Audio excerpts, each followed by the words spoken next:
Hello friends, मैं मुकेश पंडवाल एक बार फिर से अपने यूट्यूब चैनल पर आप सबों का हार्दिक स्वागत और अभिनंदन करता हूँ। आज के इस क्लास से हम सब प्रारंभ करने वाले हैं एक नई श्रृंखला की, और उस श्रृंखला का संबंध है प्रश्नों से। और प्रश्न कैसे जो पिछले कई एग्जाम्स में पूछे गए हैं या फिर जिसके पूछे जाने की संभावना हमेशा बनी रहती है, और केवल हम कॉन्सेप्चुअल बातें करें और उससे रिलेटेड पूछे गए सवालों का जिक्र ना करें तो ये भी वास्तव में एग्जामिनेशन के ट्रेंड जो हैं और प्रिपरेशन का जो स्पिरिट है उस स्पिरिट के अगेंस्ट जाने के समान होगा। इसलिए बेहतर ये होगा कि हम सब डिफरेंट जो चैप्टर्स हैं, विभिन्न जो विषय हैं, उन विषयों से रिलेटेड जो भिन्न भिन्न अध्याय हैं, उन अध्याय से संबंधित ना सिर्फ कॉन्सेप्ट की बात करें बल्कि उससे पूछे गए सवालों के बारे में भी जिक्र करें। और आज के इस क्लास से हम इसी श्रृंखला की शुरुआत करने वाले हैं, और इसके अंतर्गत हम सब क्या है कि 5 क्वेश्चंस के बारे में बात करेंगे। ओनली 5 क्वेश्चंस की बात करेंगे, हर एक विषय के बारे में बात करेंगे। कोशिश करेंगे हिस्ट्री, संविधान के अतिरिक्त और सारे विषय जहां जहां तक हमारी पहुंच है उन सारे विषयों से रिलेटेड 5 क्वेश्चंस एवरीडे जिक्र करेंगे। और ये सुबह और शाम, ठीक है, सुबह और शाम ये दो आपके मतलब जो है समय है, निर्धारित समय है, जहां पर ये जो मतलब कह सकते हैं इस तरह के जो वीडियोस होंगे वो एयर्ड होंगे, वो कहीं ना कहीं हमारे चैनल पर जो है वो अपलोड होंगे। तो आप लोग उन सारे प्रश्नों को देखेंगे, और ऐसे ही प्रश्नों को हमने सिलेक्ट किया है जिससे रिलेटेड कई और प्रश्नों की चर्चा की जा सकती है। और 5 क्वेश्चंस होने से फायदा ये होगा कि आपको बहुत ज्यादा समय देने की जरूरत भी नहीं है, और 5 क्वेश्चंस बहुत ही हल्के मूड में और कम समय दिए उन सारे प्रश्नों को समझ सकते हैं। और चूंकि उससे संबंधित जो कॉन्सेप्ट्स है वो टाइम टू टाइम हमने ऑनलाइन और ऑफलाइन के क्लासेस में आपको दिया है, तो उसके थ्रू उन सारे कॉन्सेप्ट्स का एक प्रकार से ब्रशअप कर सकते हैं, एक प्रकार से रिवीजन कर सकते हैं। और वो सारे बच्चे जो कभी हमसे पढ़ चुके हैं लेकिन वो आज बहुत दूर है, या फिर एग्जामिनेशंस वगैरह क्वालिफाई करने के बाद विभिन्न जो है पोस्ट्स में भर्ती होकर जो है देश की सेवा कर रहे हैं, जो हम तक अब फिजिकली प्रेजेंट नहीं हो सकते, पहुंच नहीं सकते, लेकिन वो किसी ना किसी रूप में भिन्न भिन्न एग्जाम्स की तैयारी करना चाहते हैं। तो ऐसी स्थिति में फिर क्या है कि ये सारे जो वीडियोस होंगे इन प्रश्नों के थ्रू जो है अगर उन सारे विषयों का, उन सारे अध्यायों के कॉन्सेप्ट को समझ ले तो निश्चित रूप से वो ब्रशअप हो जाएगा, और साथ में कॉन्सेप्चुअल जो कहीं किसी तरह के भ्रम की स्थिति रहती है वो भ्रम की स्थिति खत्म हो जाएगी। इसीलिए हमने इस श्रृंखला का जो नाम है उसका नाम ही दिया है प्रश्नों के आईने में, यानी in the mirror of questions. यानी कि प्रश्नों के आईने में कहने का मतलब ये हो गया कि जो प्रश्न है उन प्रश्नों के थ्रू हम विभिन्न विषयों से संबंधित जो कॉन्सेप्ट है उस कॉन्सेप्ट को समझें। और क्वेश्चंस तो 5 होंगे, लेकिन ना जाने कितने सवालों का जिक्र उन 5 क्वेश्चंस का विश्लेषण करने के क्रम में हम सब कर जाएंगे, और यही आपके लिए बहुत ही महत्वपूर्ण होगा। इसलिए आप सब भी कमर कस कर तैयार हो जाइए और पूरा वीडियोस देखिए शुरू से अंत तक। और ये सिर्फ और सिर्फ आपके लिए है और आपके बेहतर भविष्य के निर्माण के लिए इस श्रृंखला की शुरुआत की गई है। इसलिए आप इस श्रृंखला के बारे में क्या सोचते हो, या फिर इस तरह के जो हमारी योजना है, हमारे जो प्लान है आप तक जो है पहुंचने का और आप तक अपने कॉन्सेप्ट को पहुंचाने का, और प्रतियोगी परीक्षा में पूछे गए जो प्रश्न हैं या पूछे जाने की संभावना वाले जो प्रश्न हैं उन प्रश्नों का यह विश्लेषण करने की जो श्रृंखला है वो श्रृंखला आपको कैसी लगी या किस तरह से आपके जीवन में महत्वपूर्ण भूमिका निभा सकता है, तो इस पर एक कमेंट जो है वो जरूर करिए। और जितना ज्यादा से ज्यादा आप शेयर कर सकते हैं इन सारे वीडियोस का वो शेयर आप कर सकते हैं। ये फ्रीडम है, आजादी है, आप जहां तक जो है पहुंचाना चाहते हैं ऐसे वीडियोस को आप पहुंचा सकते हैं। तो चलिए आज के इस क्लास की जो पहली जो श्रृंखला जो हमने प्रारंभ की उसका पहला जो टॉपिक है वो पहला टॉपिक भारत के संविधान से संबंधित है, और वो भारत के संवैधानिक विकास, ठीक है, कॉन्स्टिट्यूशनल डेवलपमेंट। इसके बारे में थोड़ी सी बात मैं आपको बताना चाहूंगा, इसकी पृष्ठभूमि में बताना चाहूंगा कि आपको ये पता है कि हमारे देश का जो संविधान है वो संविधान 2 वर्ष 11 महीने 18 दिन में लिखा गया। लेकिन आपको ये पता होगा कि हमारे देश का जो संविधान है वो दुनिया का सबसे विशाल लिखित संविधान है। तो विशाल लिखित संविधान 2 वर्ष 11 महीने 18 दिन में इसको कंपोज कर देना ये निश्चित रूप से बहुत आसान काम नहीं था, लेकिन फिर भी यह संभव हुआ।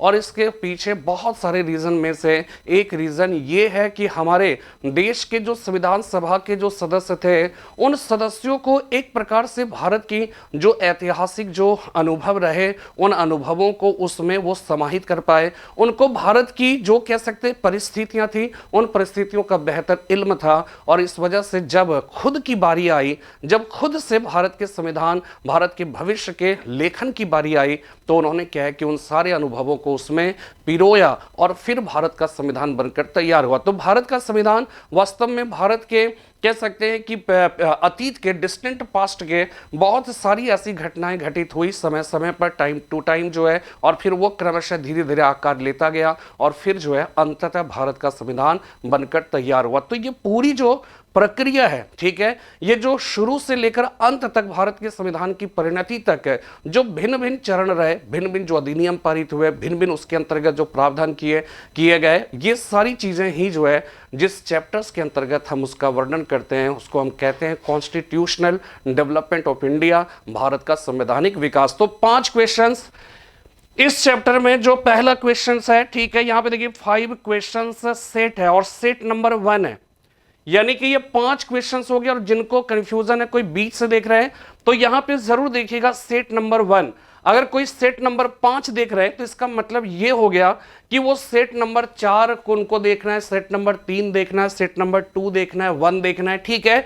तो ये क्रमशः ये बढ़ता चला जाएगा और इससे आप मल्टीप्लाई कर सकते हैं। अगर सेट नंबर अगर वो 30वां होगा तो इसका मतलब है कि उसको 5 से मल्टीप्लाई कर दीजिए, तो इसका मतलब है कि हमने 150 बहुत महत्वपूर्ण जो प्रश्न है उन सारे प्रश्नों की चर्चा कर ली है। और जिनको नोट करना होगा वो नोट भी कर सकते हैं, ठीक है। इतनी मेहनत खुद से जो अपनी एक अलग कॉपी बना लीजिए और वो सारे क्वेश्चंस का आप जो है एक डाटा तैयार करिए और उसके बारे में पढ़िए, उसके बारे में रिवीजन करिए, उसके जो राइट आंसर है उस राइट आंसर को टिक करिए। तो ये कोशिशें खुद से भी करनी होगी, ठीक है।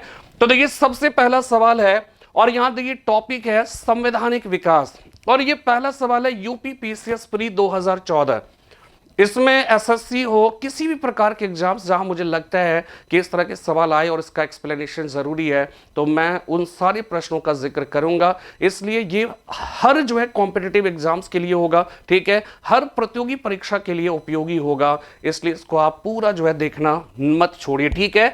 तो देखिए सबसे पहला सवाल है कि निम्नलिखित में से किस एक अधिनियम द्वारा भारत में संघ न्यायालय, समझने की कोशिश करिएगा कि जो इंग्लिश मीडियम के बच्चे हैं वो भी आप यहां पे समझिए कि यहां पे है कि निम्नलिखित में से किस एक अधिनियम, अधिनियम को इंग्लिश में हम कहते हैं एक्ट, ठीक है, किस एक्ट द्वारा भारत में संघ न्यायालय, संघ न्यायालय की जब बात आती है तो इसको इंग्लिश में कहते हैं फेडरल कोर्ट कहते हैं, ठीक है।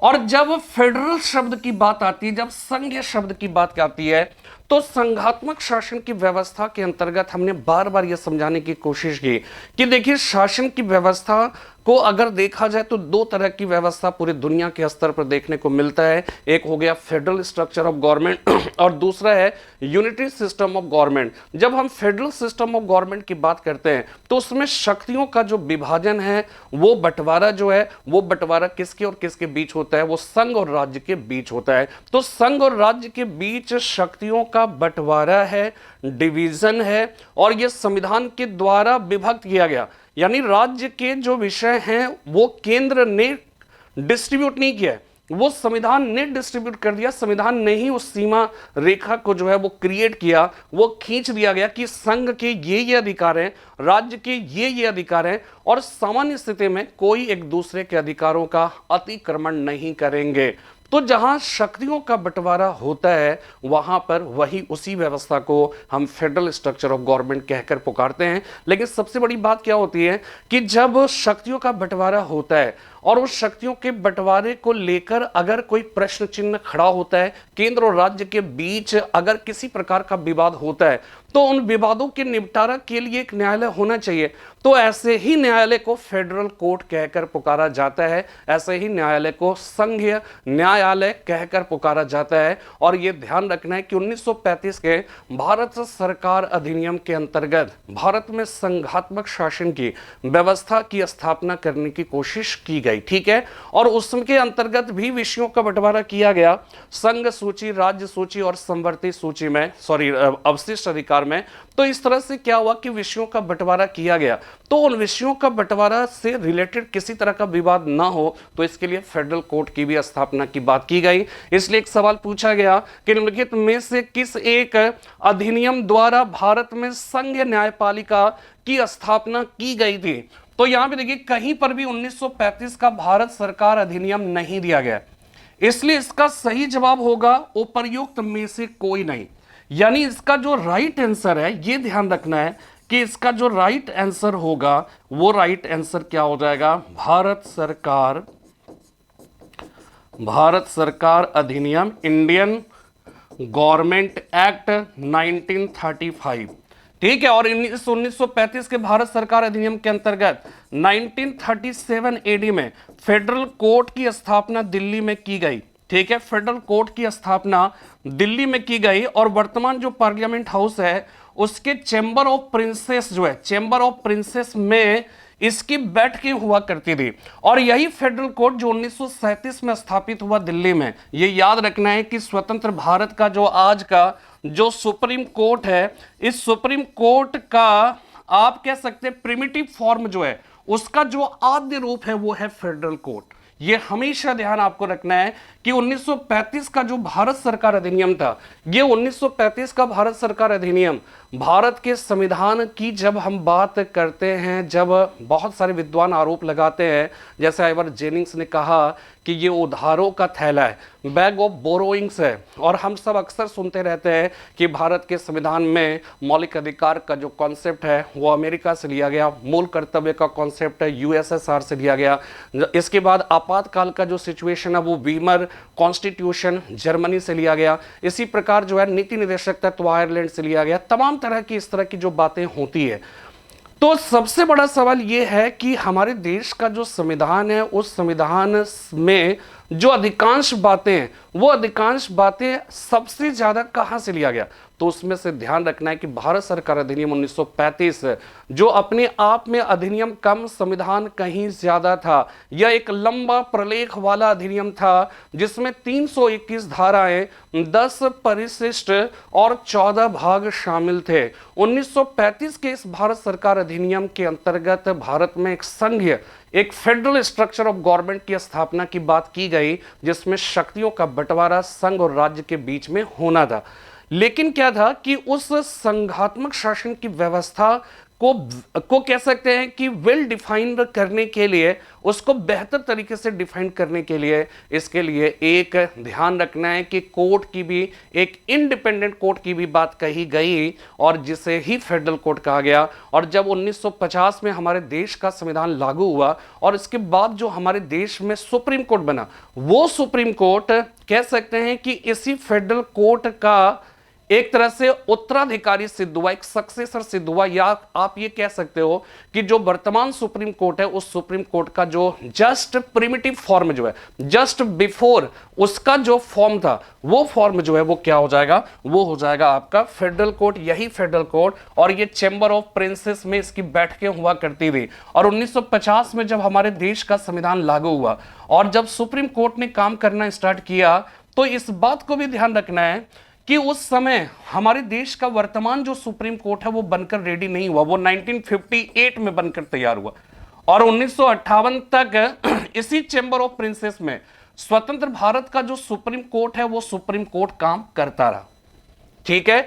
तो इसलिए इस सवाल, इस प्रश्न का जो जवाब है वो जवाब इसमें कहीं ऑप्शन में नहीं दिया है, इसलिए इसमें सही जवाब है उपर्युक्त में से कोई नहीं। तो निम्नलिखित में से किस एक अधिनियम द्वारा भारत में संघीय न्यायालय की स्थापना की गई थी? यह यूपी पीसीएस प्री 2014 में पूछा गया। इंडियन काउंसिल एक्ट 1861, इसका इंग्लिश में इंडियन काउंसिल एक्ट 1861, इसमें नहीं है। ये इंडियन गवर्नमेंट एक्ट 1909 नहीं है, ठीक है। भारत सरकार अधिनियम 1919, उपर्युक्त में से कोई नहीं, बल्कि भारत सरकार अधिनियम 1909 को भारत सरकार अधिनियम कहना गलत होगा। इसको भी कहा जाएगा इंडियन काउंसिल एक्ट ही कहा जाएगा। तो फिलहाल यहां पर इसका सही जवाब है 1935 का भारत सरकार अधिनियम, जो ऑप्शन में नहीं है, इसलिए इसका सही जवाब होगा उपर्युक्त में से कोई नहीं। दूसरा सवाल, निम्नलिखित में से एक भारत सरकार अधिनियम, जिसको जो इंग्लिश मीडियम वाले हैं वो इंडियन गवर्नमेंट एक्ट लिखेंगे, ठीक है, कि भारत सरकार अधिनियम को इंग्लिश में कहेंगे इंडियन गवर्नमेंट एक्ट 1935। इसमें यह कहता है कि कौन मुख्य विशेषताओं में से नहीं थी, यानी जो 1935 के भारत सरकार अधिनियम की जो बहुत सारे फीचर्स थे, उस फीचर्स में यह कह रहा है कि 4 ऑप्शन दिया और यह कह रहा है कि इसमें कौन नहीं था, है ना, कौन सा नहीं था, इस बात को आपको समझना है। तो सबसे पहली बात आप यह समझिए कि इस अधिनियम की अगर विशेषता की बात करें ना, तो यह प्रलय प्रस दोहरे द्विसद मता न्याय वर्मा, ये कोडिंग है। और इस कोडिंग में आप समझ जाइए कि एक प्रकार से आप ये कह सकते हो कि ये भारत सरकार अधिनियम की जो मुख्य विशेषता है, जिससे संबंधित सवाल आते हैं, उन सवालों को जो है आप यहां पे देख सकते हैं, प्रलय प्रस दोहरे द्विसद मता संघ न्याय वर्मा, ठीक है, मता संघ न्याय वर्मा। इसका मतलब ये हो गया कि यह एक लंबा प्रलेख वाला अधिनियम था, जिसमें 321 धाराएं, 10 परिशिष्ट और 14 भाग शामिल थे। अब सोचो, आप कल्पना करिए कि स्वतंत्र भारत का संविधान जब बनकर तैयार हुआ तो उसके अंतर्गत 395 अनुच्छेद 395 जो है आर्टिकल्स थे, ठीक है। अब आप देखिए 1935 का जो भारत सरकार अधिनियम है, एक्ट है, उसके अंतर्गत 321 धाराएं, 10 परिशिष्ट है। 10 परिशिष्ट कहने का मतलब है कि वैसे मतलब जो है विषय जिसको बाद में जोड़ा गया, 10 परिशिष्ट और 14 भाग है। जबकि स्वतंत्र भारत के संविधान को जब तैयार किया गया तो उसमें 395 अनुच्छेद, 8 अनुसूची और उसके अंतर्गत जो है कितने भाग थे, 22 भाग थे। तो आप सोचिए कि एक एक्ट में इतने सारे जो है अगर भाग है, इतने सारे मतलब जो है धाराएं हैं, तो ये अपने आप में दिखाता है कि यह अधिनियम कम, संविधान कहीं ज्यादा था। तो यह एक लंबा प्रलेख वाला अधिनियम था, ठीक है। यह प्रस्तावना रहित अधिनियम था। इसमें दोहरा शासन जो है वो प्रांतों में खत्म कर केंद्र में लागू करने की बात की गई।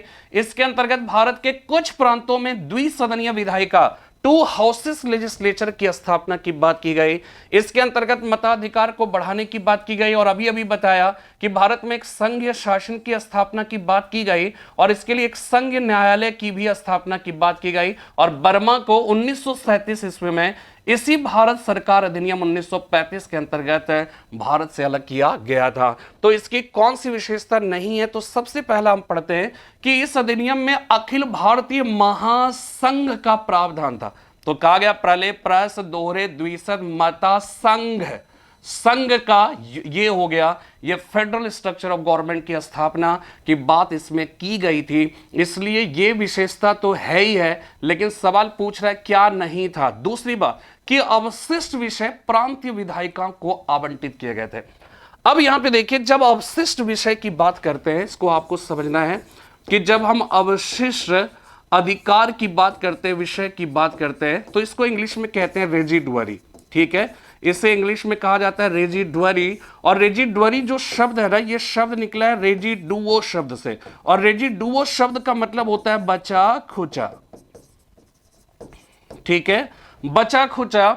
इसका मतलब हो गया रिमेन्स, रिमेन्स जो बच गए, ठीक है। तो आप देखिए 7th schedule of Indian constitution में विषय 3 है। कौन कौन? यूनियन हो गया, स्टेट लिस्ट और कंकरेंट लिस्ट हो गया।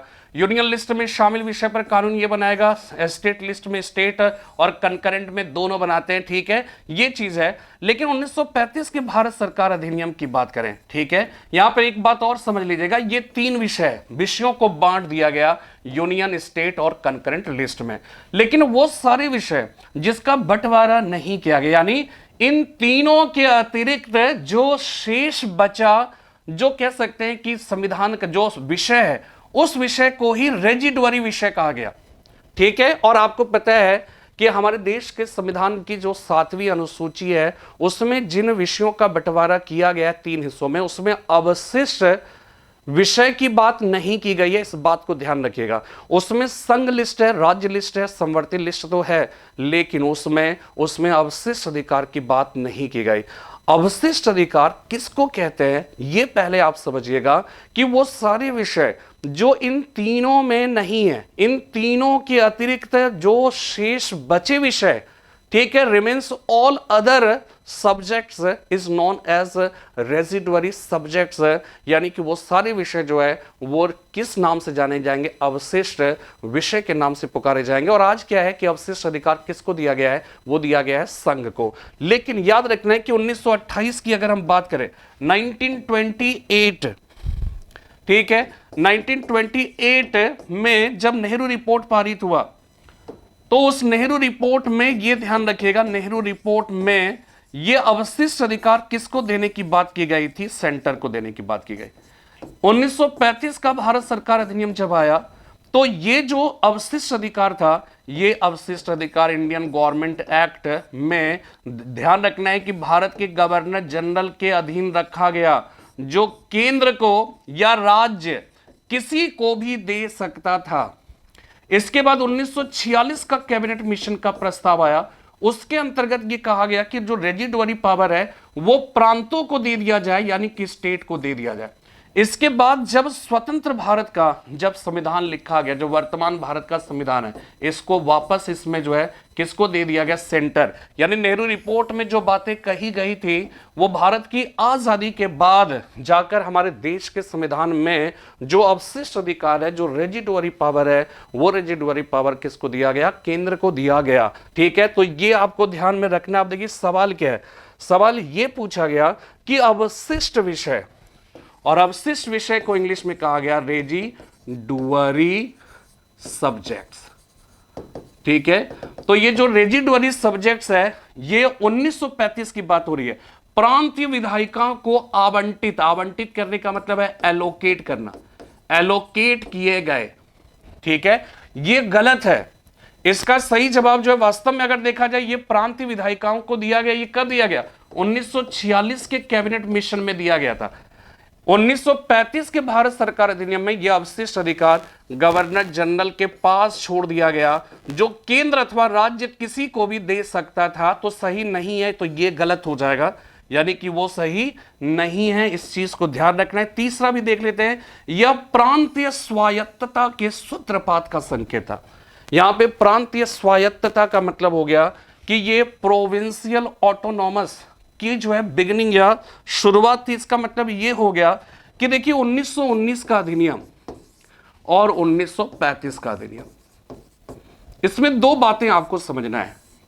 एक है द्विसदनीय विधायिका, द्विसदनीय विधायिका, और दूसरा हो जाएगा द्वैध शासन। ठीक है, द्वैध शासन हो जाएगा। 1935 के भारत सरकार अधिनियम में भी द्विसदनीय विधायिका, 2 हाउसेस लेजिस्लेचर, बाई कैमरल और द्वैध शासन। ठीक है, ये ध्यान आपको रखना है। अब देखिए क्या है कि इसकी बात अगर हम करें तो यहां पे देखिए इसको बाई कैमरल, इंग्लिश मीडियम वाले बच्चों के लिए जो है वर्ड जो मैं बता दे रहा हूं, बाई कैमरल, इसी को 2 हाउसेस लेजिस्लेचर कहा जाएगा, और इसको डायआर्की कहा जाएगा या डुअल गवर्नमेंट कहा जाएगा। ठीक है, तो यहां पे देखिए 1919 का जो भारत सरकार अधिनियम, इंडियन गवर्नमेंट एक्ट, ये भी था। 1935 का अधिनियम भी इंडियन गवर्नमेंट एक्ट था, लेकिन इसका एक डिफरेंट नाम था, मॉन्टेग्यू चेम्सफोर्ड सुधार अधिनियम। इसे ही मोंटफोर्ड रिफॉर्म एक्ट कहकर पुकारा जाता है। तो यहां पर यह समझना है कि द्विसदनीय विधायिका, यानी याद रखना है कि आज जो है हिंदुस्तान में कैसी व्यवस्था है, फेडरल स्ट्रक्चर ऑफ गवर्नमेंट, जिसमें शक्तियों का बंटवारा केंद्र और राज्य के बीच में है। और जिस तरह से केंद्र में सरकार के 3 अंग है, इसी तरह से राज्यों में भी सरकार के 3 अंग है। यहां पर भी विधायिका, कार्यपालिका, न्यायपालिका है। यहां पर भी विधायिका, कार्यपालिका, न्यायपालिका है। लेकिन फर्क यहां पर क्या है, फर्क यह है कि जहां केंद्र में 2 हाउसेस लेजिस्लेचर है, चाहे वो लोकसभा राज्यसभा हो, लेकिन राज्यों की अगर हम बात करें तो आप समझ जाइए हर एक राज्य में कुछ एक राज्य ही ऐसे राज्यों की संख्या अभी 6 है वर्तमान में, जहां पे 2 हाउसेस लेजिस्लेचर है। शेष सारे राज्यों की अगर बात करें और 3 केंद्र शासित प्रदेश है, चाहे वो जम्मू कश्मीर की बात करिए, चाहे वो पांडिचेरी की बात करिए या फिर दिल्ली। आपको एक आश्चर्यजनक बात लगेगा, इस बात को थोड़ा ध्यान से सुनिएगा कि जब जम्मू कश्मीर एक राज्य का दर्जा जब उसे मिला था, तो वहां पर जो विधानसभा थी, विधानमंडल था, वो विधानमंडल द्विसदनीय था। लेकिन क्या हुआ, जब जैसे ही वो क्या हुआ यूनियन टेरिटरी में कन्वर्ट हुआ, तो यूनियन टेरिटरी में कन्वर्ट हुआ तो जो विधानमंडल है वो तो वहां पे है ही है, लेकिन वो 2 हाउसेस से मतलब जो है यूनिकामेरल हो गया। यूनिकैमरल का मतलब हो गया सिंगल जो है हाउस हो गया, यानी वहां पे केवल विधानसभा होगा। और केंद्र शासित प्रदेश जो है वो वर्तमान समय में 8 है, और उन 8 केंद्र शासित प्रदेशों में 3 ही केंद्र शासित प्रदेश ऐसे हैं, यानी कि जम्मू कश्मीर, साथ में दिल्ली और पांडिचेरी, ये 3 ही ऐसे यूनियन टेरिटरीज हैं जिसके अपने, ध्यान रखिएगा, जिसके अपने विधानसभा है, विधान परिषद नहीं है, यानी ये यूनिकैमरल है, यानी ये सिंगल हाउस लेजिस्लेचर है। लेकिन भारत के कुछ राज्यों में 2 हाउसेस लेजिस्लेचर है। इसका मतलब है अधिकांश राज्य की बात करें तो वहां पर भी यूनिकैमरल है, यानी सिंगल लेजिस्लेचर है। अब यहां पर सवाल ये उठता है कि वो कौन कौन से राज्य हैं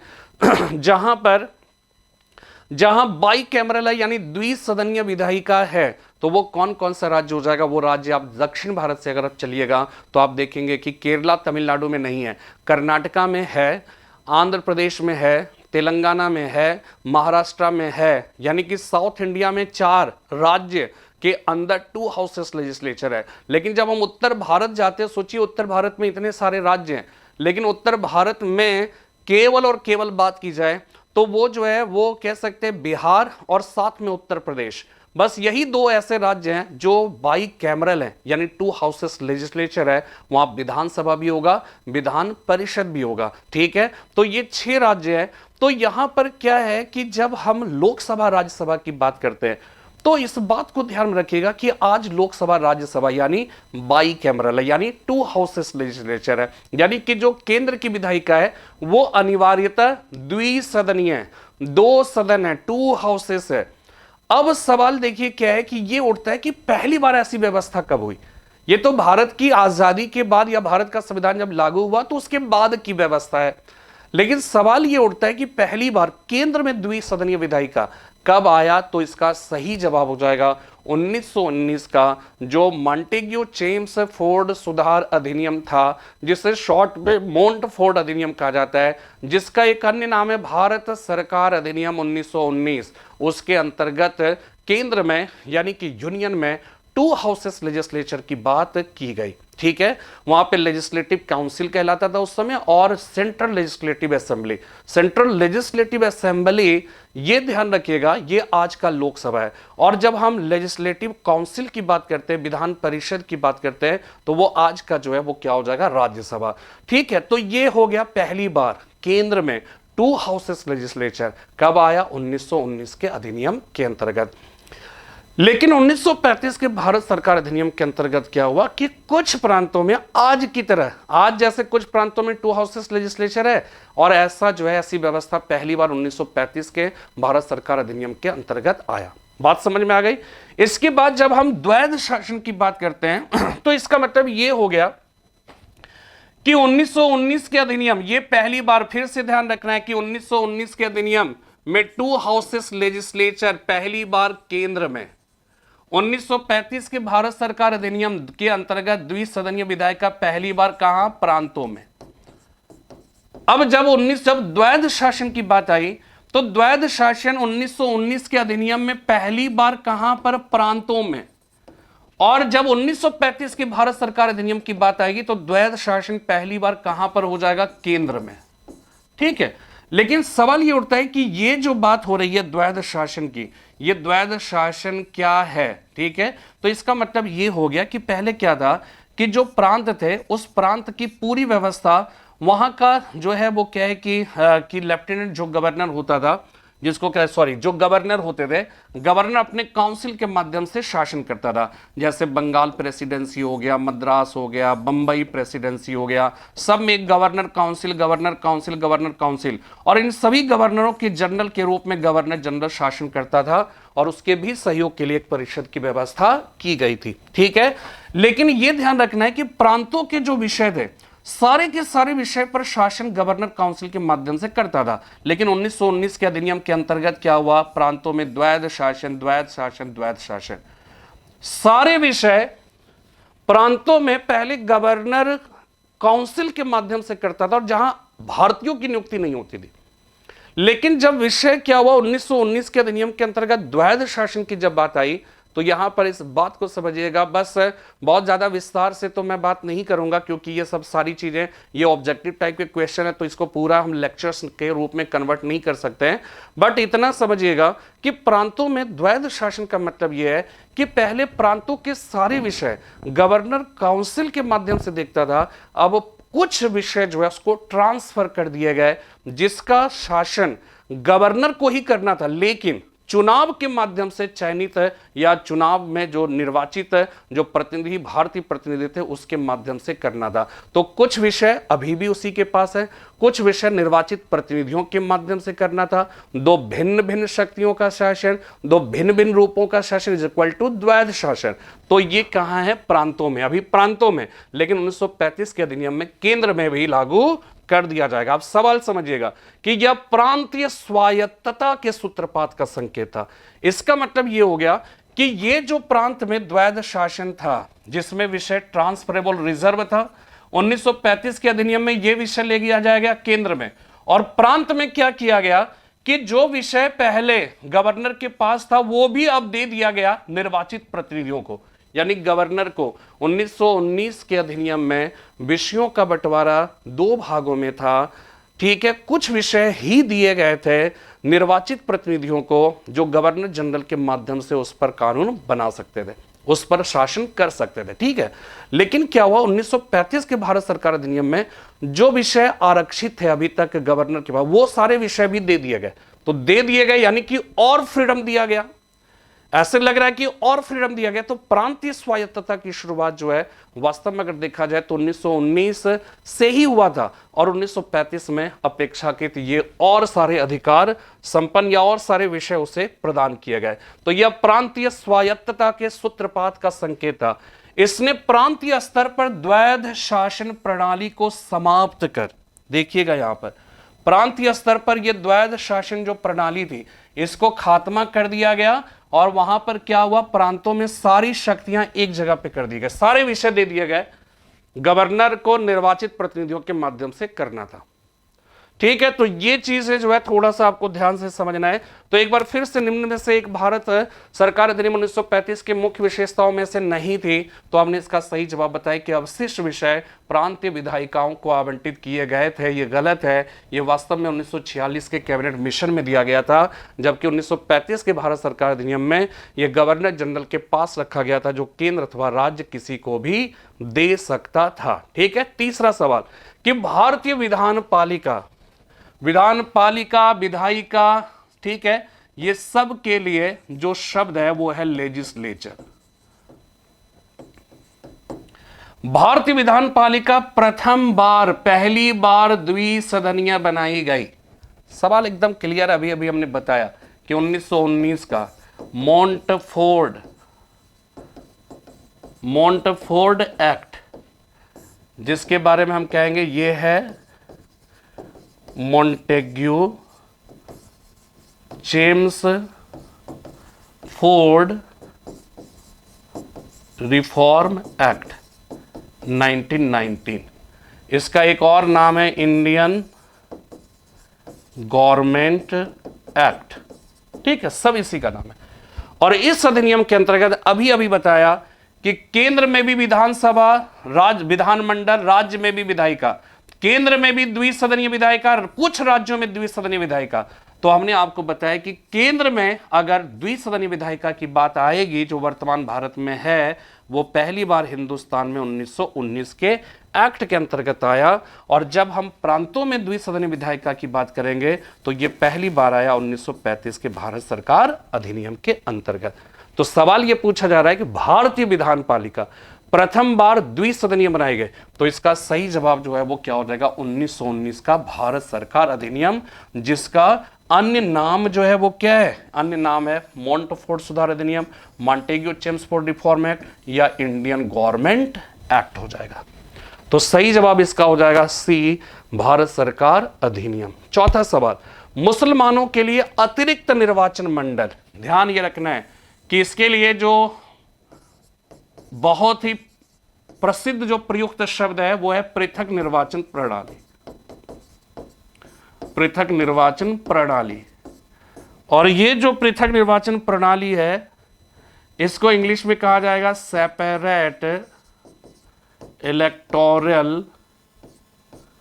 इलेक्टोरेट जोन, पृथक निर्वाचन मंडल। 1909 में मॉन्टेग्यू चेम्सफोर्ड सुधार अधिनियम 1919 में, और मार्ले मिंटो रिफॉर्म एक्ट ये आया था 1909।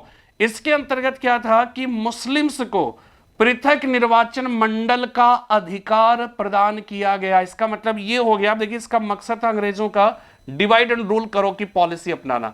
इसके अंतर्गत क्या था कि जैसे कोई मुस्लिम बहुल इलाका है, मुस्लिम बहुल इलाका कहने का मतलब है कि ये जो लोग होंगे वो गैर मुसलमान होंगे, नॉन मुस्लिम्स हो गए, अधिकांश जो हो जाएंगे वो कौन हो जाएंगे, मुस्लिम्स।